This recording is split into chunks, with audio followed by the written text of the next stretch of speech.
This is Western Germany, and just like in any democratic country, the people here too have a right to protest. So it's not unusual for political rallies like this one to take place, but if you look closely, these demonstrators are supporters of an EU-designated terror group, the PKK. The event was organized by a cultural center known as Navdem, but the signs they are holding make clear where their loyalties lie. Even though the PKK is considered a terrorist organization here in Germany, it's not a rare sight to see their supporters freely make propaganda. In fact, with a police escort for their security.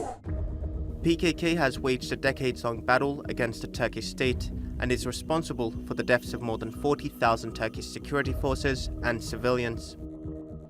I asked a former German police chief if the PKK is considered less of a threat than Daesh. No, it's the same level. So then why is one allowed to protest freely and the other not? Both are not allowed to protest. And German police would intervene. A recent report by Europol found that the PKK not only has an active presence in Europe, but that it openly raises funds, promotes propaganda, and may also be running ideological training camps.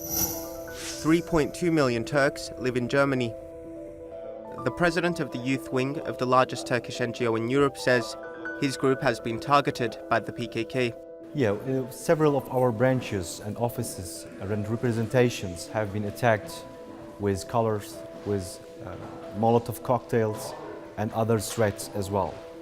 Journalist Zeki Şahin has been investigating the PKK in Germany for more than 15 years. He says they've become extremely wealthy.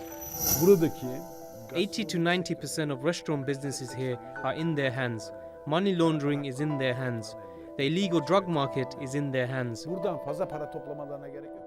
I went to speak with Mehmet Şükrü Gülmüş, one of the founders of the PKK, who worked closely with its leader Abdullah Öcalan, who's now imprisoned in Turkey. Gülmüş served more than 10 years in Turkish prisons. He later renounced the group. Europe is the PKK's backyard. It's their source of income. The PKK have an illegal tax system here.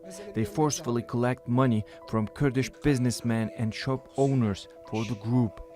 If you accidentally found yourself as a small business owner here, you'll be forced to pay this tax. Gülmüş calls Europe a training ground for the PKK. I got 100% information on this. Do they have camps in Europe? They exploit the democratic law to do this. In Holland and France, they open camps under the facade of sporting camps and behavioral rehabilitation camps, and they get funded for these projects. But these camps are in reality their training camps. Those who escaped from these camps have told me this firsthand.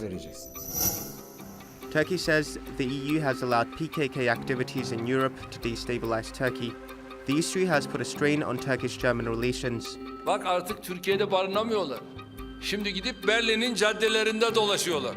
Bunlar birbiriyle danışıklı dövüş içerisindeler. Hepsi hikaye. Die PKK ist als terroristische Organisation in Deutschland eingestuft und unsere Innenminister werden auch weiter in Kontakt bleiben über das, was wir in dem Zusammenhang noch an Fragen zu lösen haben.